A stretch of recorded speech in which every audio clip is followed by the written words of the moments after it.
নমস্কাৰ আপোনালোক সকলোকে পুনৰবাৰ আপোন চৰ্চৰ অন্য এটা ভিডিঅ'লৈ স্বাগতম জনাইছো।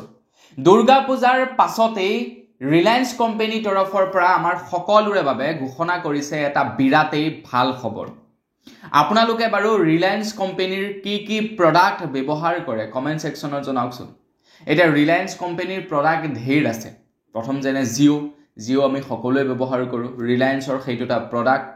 ৰিলায়েন্সৰ পানী আছে যেটো ইন্ডিপেন্ডেন্স হেইটো আমি ব্যৱহাৰ কৰো। যেটো 10 টকাত নেকি আমি 750 ml পাও।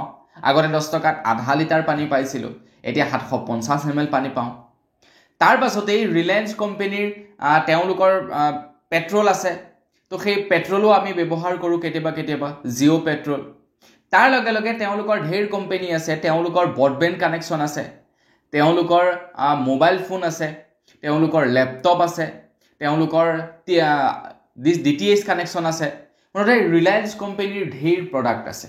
তো এই প্ৰডাক্ট বিলাকৰ ভিতৰত আপুনি কোনবিলাক প্ৰডাক্ট ব্যৱহাৰ কৰে সেইটো কমেন্ট সেকশনত জনাব।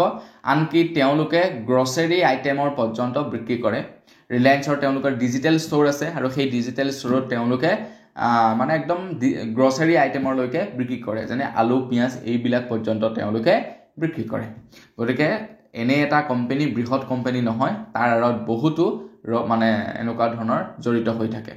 তো আপোনালোকে ৰিলায়েন্সৰ কোনটো প্ৰডাক্ট ব্যৱহাৰ কৰে কমেন্ট সেকশনত জনাবলৈ কিন্তু নাপাহৰিব।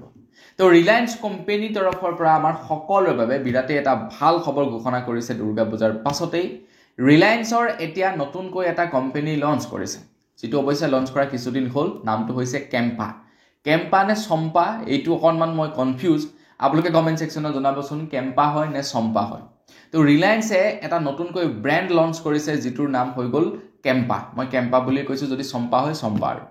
তো সেই কেম্পাৰ এটা নতুন আইটেম তেওঁলোকে লঞ্চ কৰিছে আৰু সেইটো হৈছে পানী। কেম্পাৰ পানী লঞ্চ কৰিছে ৰিলায়েন্সৰ তৰফৰ পৰা। ইয়াৰ আগতে ৰিলায়েন্সে ইন্ডিপেন্ডেন্স লঞ্চ কৰিছিলে পানী, যেটো 10 টকাত 750 ml দিছিলে।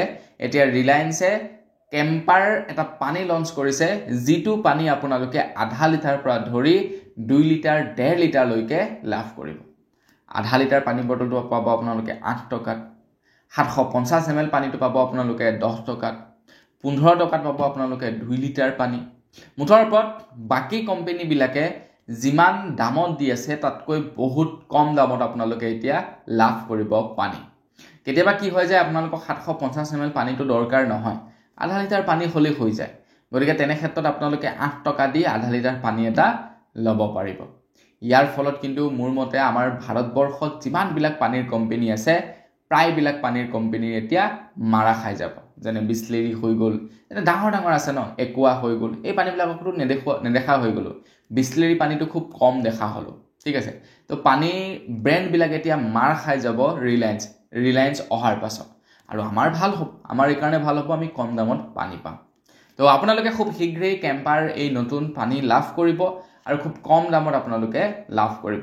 কিন্তু যিসকল নেকি বিক্ৰেতা যোনে বিক্ৰী কৰে তেওঁলোকৰ আকৌ লাভ নহব, তেওঁলোকৰ ওলোটা লোকচানহে হ'ব। তো বন্ধু বান্ধৱীসকল, বস আজিৰ ভিডিঅ' জনাবলগীয়া সৰু এটা ইনফৰমেশ্যন ইমানে আছিলে। জানি কেনে পালে কমেন্ট সেকশনত জনাব।